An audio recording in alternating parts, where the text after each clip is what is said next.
നമ്മൾ സെക്രട്ടേറിയറ്റിന് മുന്നിലേക്ക് പോവുകയാണ്. അവിടെ വനിതാ CPO റാങ്ക് ഹോൾഡേഴ്സ് രക്തം കൊണ്ടെഴുതിയ പ്ലക്കാർഡ് ഉയർത്തി പ്രതിഷേധിക്കുന്നു. സ്വന്തം രക്തം കൊണ്ടെഴുതിയ പ്ലക്കാർഡുമായാണ് അവർ ഇന്ന് പ്രതിഷേധിക്കുന്നത്. ഓരോ ദിവസവും വ്യത്യസ്ത സമരമുറകളാണ് നമ്മൾ കാണുന്നത്. ഓരോന്നും സഹന സമരങ്ങളാണ് എന്നുള്ള പ്രത്യേകതയുമുണ്ട്. മീര മനോഹരനാണ് ചേരുന്നത്. മീര, സങ്കടമുണ്ടാക്കുന്ന കാഴ്ചയാണ് ഏതായാലും ഈ വിഷുദിനത്തിൽ സെക്രട്ടേറിയറ്റിന് മുന്നിൽ നിന്ന് കാണാൻ കഴിയുന്നത്. എന്തൊക്കെയാണ് മറ്റു വിവരങ്ങൾ?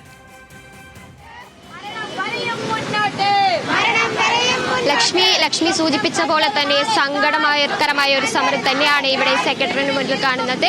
ഇവിടെ 13ാം ദിവസമാണ് ഈ ഒരു സെക്രട്ടേറിയറ്റ് സമരം ഇവിടെ തുടരുന്നത്.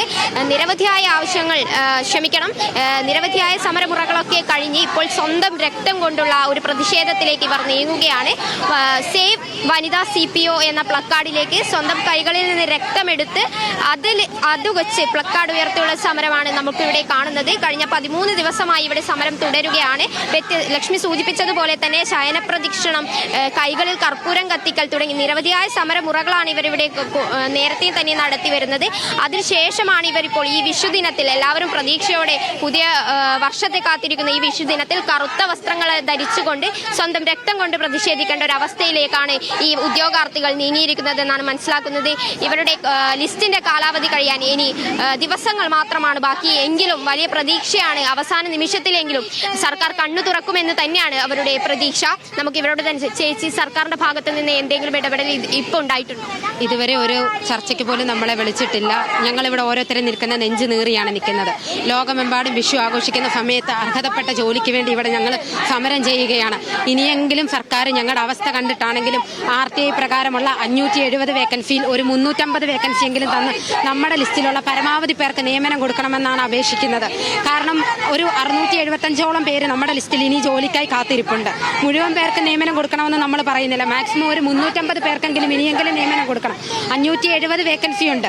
അതുപോലെ തന്നെ ബഹുമാനപ്പെട്ട CM പറഞ്ഞ 15% സേനയിലേക്ക് വനിതകളെ ആക്കുമെന്നുള്ള ഒരു പ്രഖ്യാപനം ഉടനെ തന്നെ നടപ്പിലാക്കിയ ഞങ്ങളുടെ കൂട്ടത്തിലുള്ള ഒരുപാട് പേർക്ക് ജോലി കിട്ടും. ഒരുപാട് കുടുംബങ്ങളുടെ പ്രതീക്ഷയാണ് ഇവിടെ. അതുപോലെ ഞാൻ മനസ്സിലാക്കുന്നത് 26 വയസ്സ് വരെയാണ് ഇതിന്റെ ജനറൽ കാറ്റഗറിയിലെ ഒരു ലിമിറ്റ് വരുന്നത്. അത് പലരുടെയും അവസാന അവസരമാണിതല്ലേ? എന്നെപ്പോലുള്ള കുറേ പേരുടെ അവസാന ഒരു ചാൻസാണ് ഈ പോലീസ് എന്ന് പറയുന്നത്. എൻ്റെ ഒരു അവസ്ഥ എന്ന് പറഞ്ഞു കഴിഞ്ഞാൽ ഞാൻ ഒരുപാട് ആഗ്രഹിച്ച ഒരു ജോലിയാണ് പോലീസ് ജോലി എന്ന് പറയുന്നത്. ആദ്യം ഒരു പരീക്ഷ എഴുതി ഫിസിക്കലിൻ്റെ സമയത്ത് എനിക്കത് അറ്റൻഡ് ചെയ്യാൻ പറ്റാത്തൊരവസ്ഥയായിരുന്നു. അതിനുശേഷം രണ്ടാമത്തെ എക്സാമിന് പ്രിപ്പയർഡ് ആയിക്കൊണ്ടിരിക്കുന്ന സമയത്താണ് എൻ്റെ അച്ഛൻ ആക്സിഡൻ്റ് ആയി വാരിയല് പൊട്ടി കോട്ടയം മെഡിക്കൽ കോളേജിലായിരുന്നു. അതിനുശേഷം അച്ഛന് ജോലിക്ക് പോകാൻ പറ്റത്തില്ല. അമ്മ ഒരു കിഡ്നി പേഷ്യൻ്റാണ്. അമ്മയ്ക്കും ജോലിക്ക് പോകാൻ പറ്റാത്ത സാഹചര്യത്തിൽ ഞാൻ കാറ്ററിംഗ് ജോലിക്ക് പോയിട്ട് രാത്രിയിലിരുന്ന് ഉറക്കമുളച്ചിരുന്ന് പഠിച്ചു വന്ന ഒരു ലിസ്റ്റാണ്. WCPയുടെ ചരിത്രത്തിലെ തന്നെ ഏറ്റവും ഉയർന്ന കട്ട് ഓഫ് വന്നൊരു ലിസ്റ്റാണ്. അതിൽ ലിസ്റ്റിൽ ആളെ ചുരുക്കിയിട്ട് മുഴുവൻ പേർക്ക് നിയമനം കൊടുക്കുന്ന രീതിയിൽ വരുന്ന ഒരു ലിസ്റ്റായിരുന്നു ഇത്. എന്നിട്ടും നമ്മുടെ ഒരു പ്രതീക്ഷയായിരുന്നു സർക്കാർ നമുക്ക് എല്ലാവരെയും മുഴുവൻ പേരെയും നിയമിക്കും എന്നുള്ളൊരിത്. പക്ഷെ ഇത്രയും അവസാന നിമിഷമായി. ഇനി വർക്കിംഗ് ഡേയ്സ് 3 ദിവസമേ ഉള്ളൂ. ആ ദിവസത്തിനുള്ളിലെങ്കിലും നമുക്ക് അർഹതപ്പെട്ട ഒരു 350 വേക്കൻസി എങ്കിലും തരണമെന്നാണ് അപേക്ഷിക്കുന്നത്.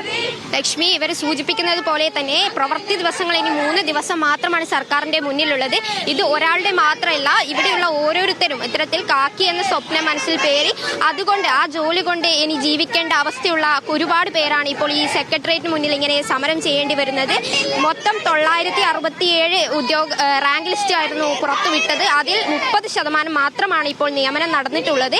ഇനിയും ബാക്കി നിയമനങ്ങൾ നടത്താനുണ്ട്. അവസാന നിമിഷത്തിലെങ്കിലും സർക്കാർ ഇവരുടെ ഈ പ്രതിഷേധം ഉൾപ്പെടെ കണ്ടുകൊണ്ട് കണ്ണു തുറക്കുമെന്ന് തന്നെയാണ് പ്രതീക്ഷ.